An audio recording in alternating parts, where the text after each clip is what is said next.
How's it going, guys? Coffee here. Today I wanted to go over the end game Lightning Spear Bleed Blood Mage build. This is a build that can carry you through all of the game as soon as you actually swap to it. It is something that you probably can't really level until you get maybe through your second ascendancy.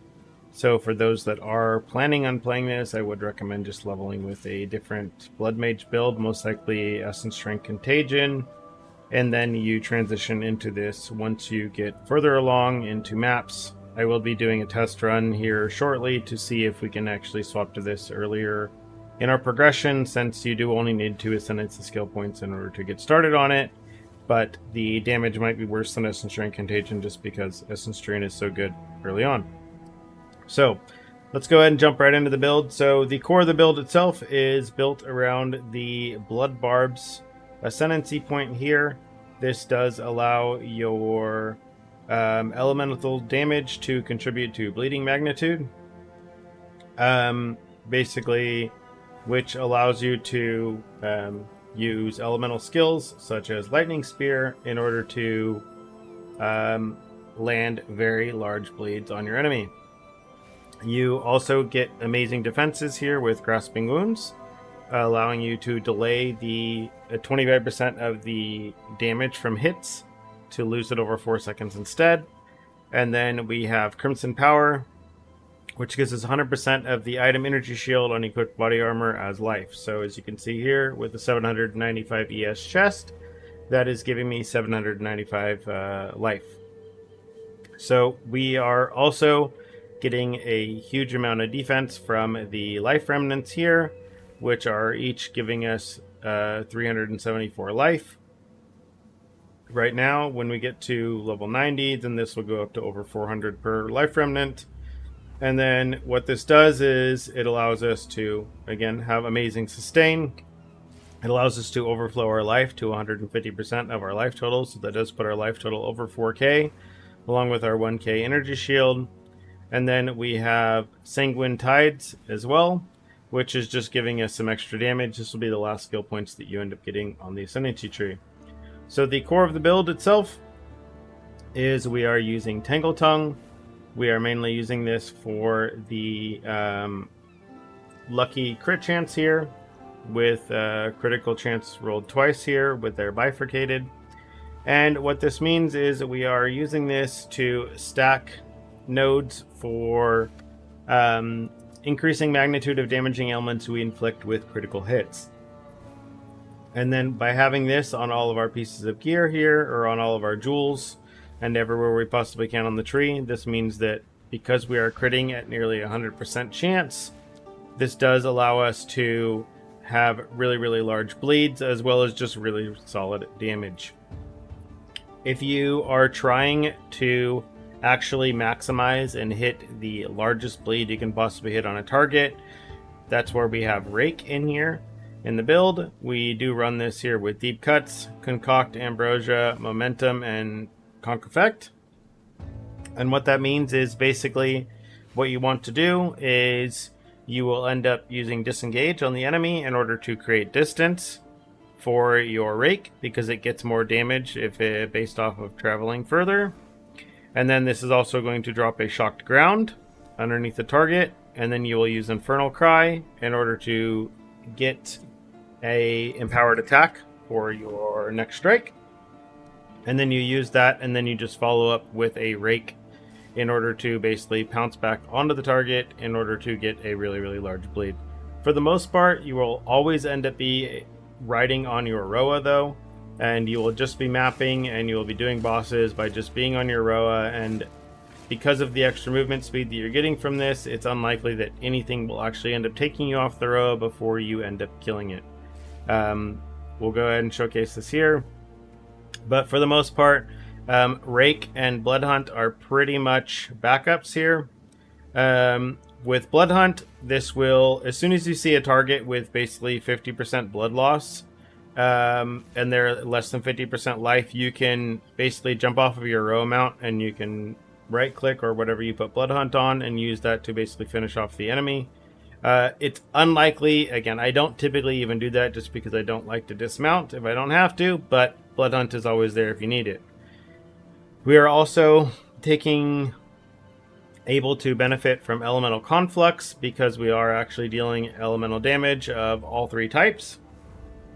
So you can see here we have cold damage, lightning damage, and fire.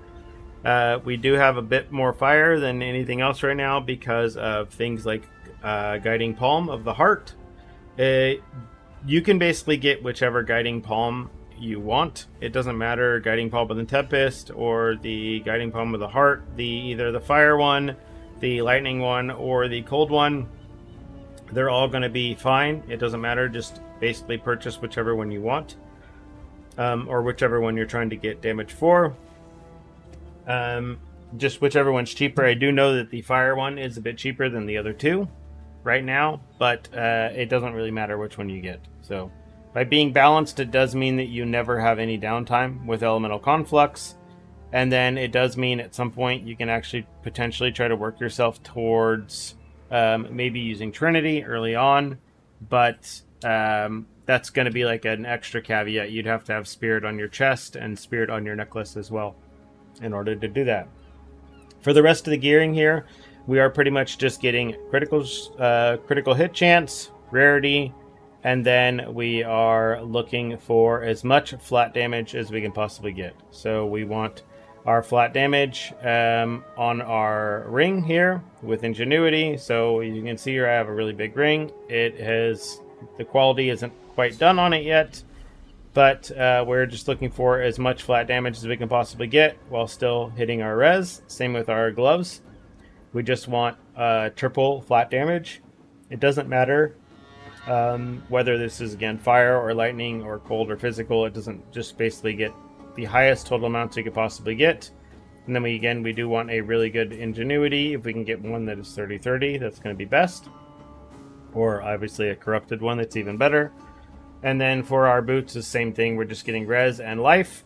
The important runes are on your Tangle Tongue. You want double of the Feral's Rune of the Hunt for this additional extra 100% attack damage against rares and uniques. And then for your gloves, you want to ensure you're getting the 15% increased magnitude of damaging ailments you inflict. For the jewels, you do want to get a Time Lost Sapphire with increased magnitude of damaging ailments with critical hits, and then preferably something with increased critical hit chance as well. But if you can't get that, then just focus on getting the magnitude of damaging ailments, as that is going to be better than anything else you could possibly get. For the rest of the jewels, you're pretty much just looking for these 20% increased magnitude of damaging ailments, along with anything useful. It doesn't really matter. Just kind of get these. These are fairly cheap if you just buy with a single mod, basically. And then you are pushing the points on the tree here, as you can see. Some important things is we are using Resonance, and we are using Resonance with Herald of Blood in order to generate our Frenzy charges by generating Endurance charges through Herald of Blood, using Armor Break 3 here. So we have a chance to gain Endurance charges when this breaks armor. And then we have Uruk Smelting, which is just Armor Demolisher. So if you don't want to buy this, I think this is like one Exalt or something anyways. It's extremely inexpensive. You can just use this with Armor Demolisher instead. And then you can use that in order to break your armor, or break more armor rather, which allows you to get more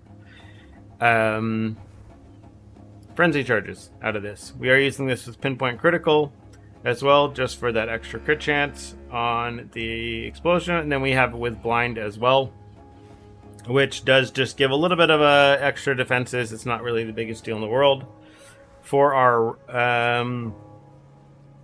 life remnants, we are using this with Harmonic Remnants and Remnant Potency. So we get increased effect on our remnants here, so we get even bigger sustain. It just is slightly delayed. And then we have Harmonic Remnants, which allows them to create extra remnants and then allows them to be collected from further away. For our Blood Hunt here, we are using this with Pinpoint Critical as well as Momentum.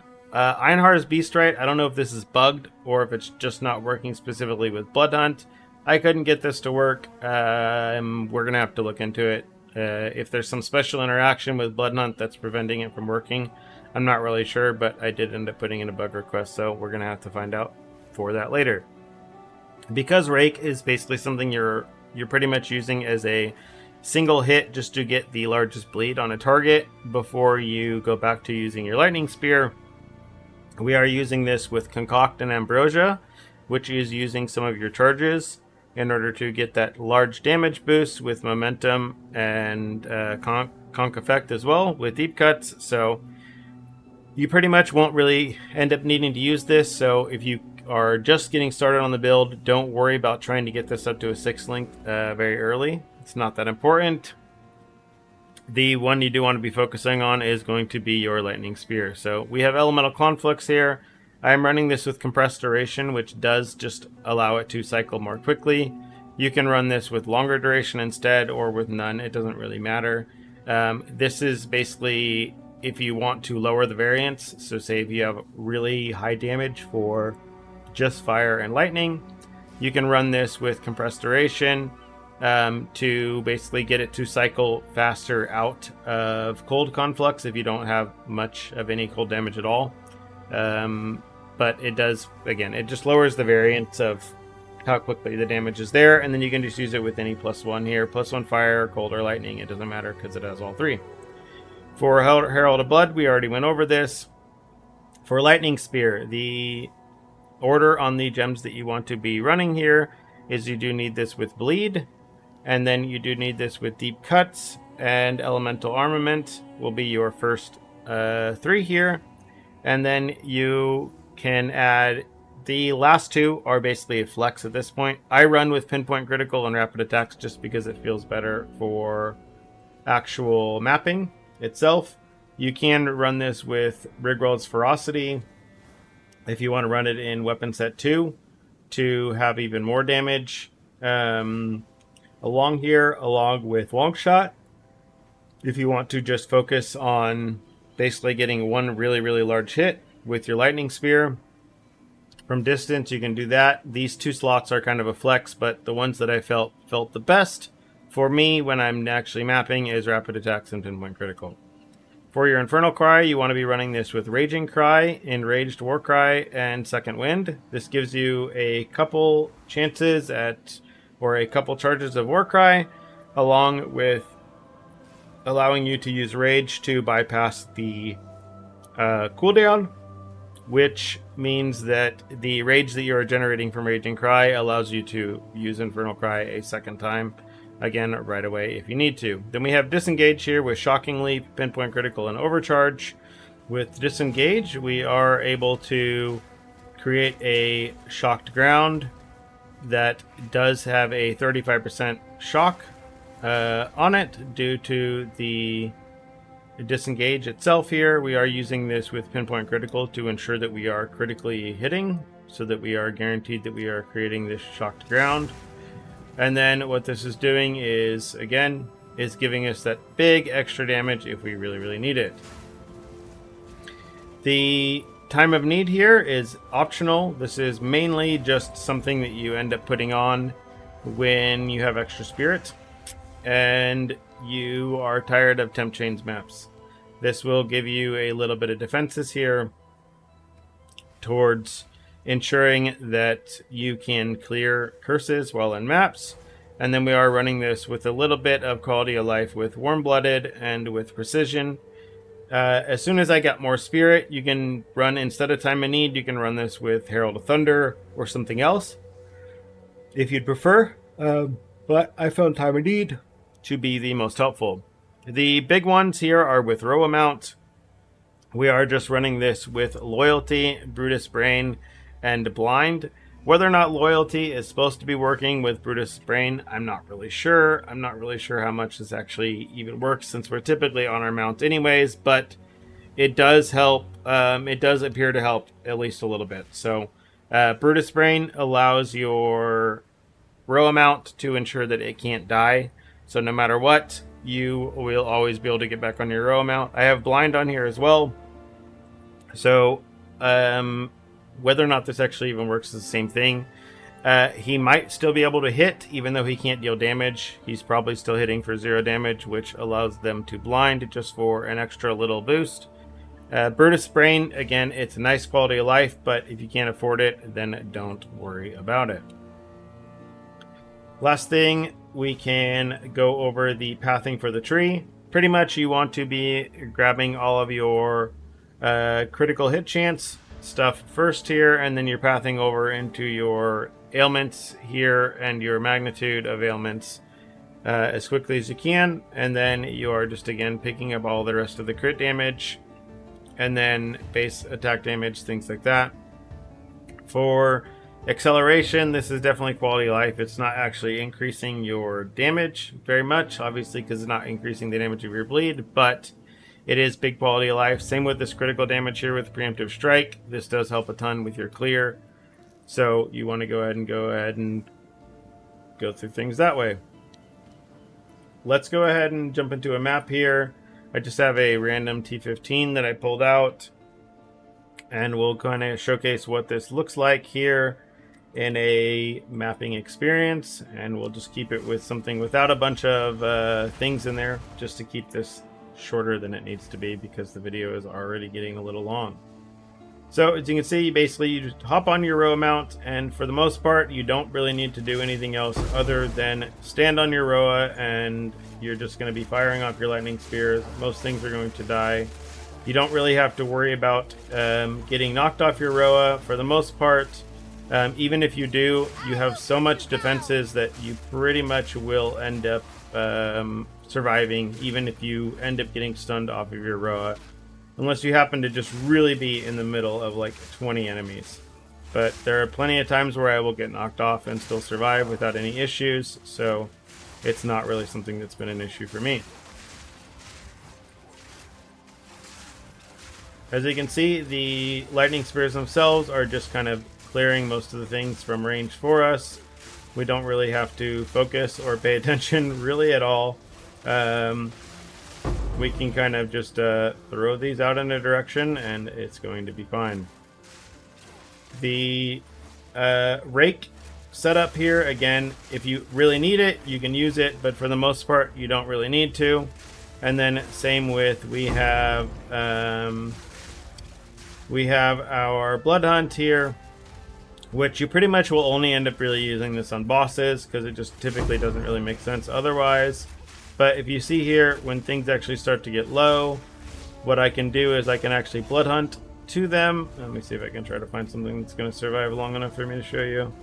I might not actually get a chance. So as you can see, again, your bleeding damage is so high, you're typically not even really going to get a chance to blood hunt, but it's pretty much something you will end up using if you end up in a situation where you are on a boss or something that's challenging, and as soon as it gets to 50%, then you will just go ahead and use that. So the clear on Lightning Spear is actually really nice for Abyss as well. It's very helpful at just ensuring everything is kind of getting chunked down, as well as the extra explosions from Herald of Blood, generating constant frenzy charges, allows you to get that extra little bit of clear as well. But as you can see, we don't really have to pay attention to too much. It's very comfy. It's a one-button build, which, you know, in this is not the easiest thing to come by always. So that's always something to be grateful of.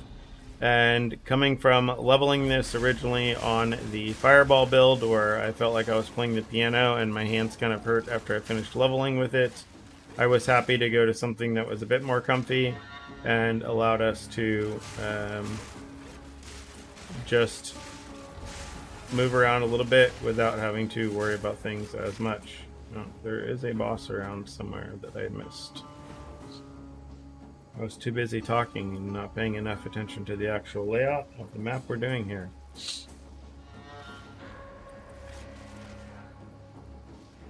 The best thing about gearing this for the most part is that the actual part of gearing here does not actually require too much complexity. You're pretty much just getting flat damage wherever you can, or gain percent damage wherever you can. As you can see here, with Blood Hunt, we can just right click in order to finish something off, and as you saw, the movement speed from the row amount itself meant that I didn't have to actually worry about getting hit for the most part. I could just run in a circle and just keep chucking spears. So, yeah, if you have any questions, leave them in the comments down below. I'll have a written Maxroll guide up for this here shortly. I will link it down below as well, and I will link the Maxroll build planner. If you, again, have any questions, leave them in the comments down below, and other than that, see you in the next one.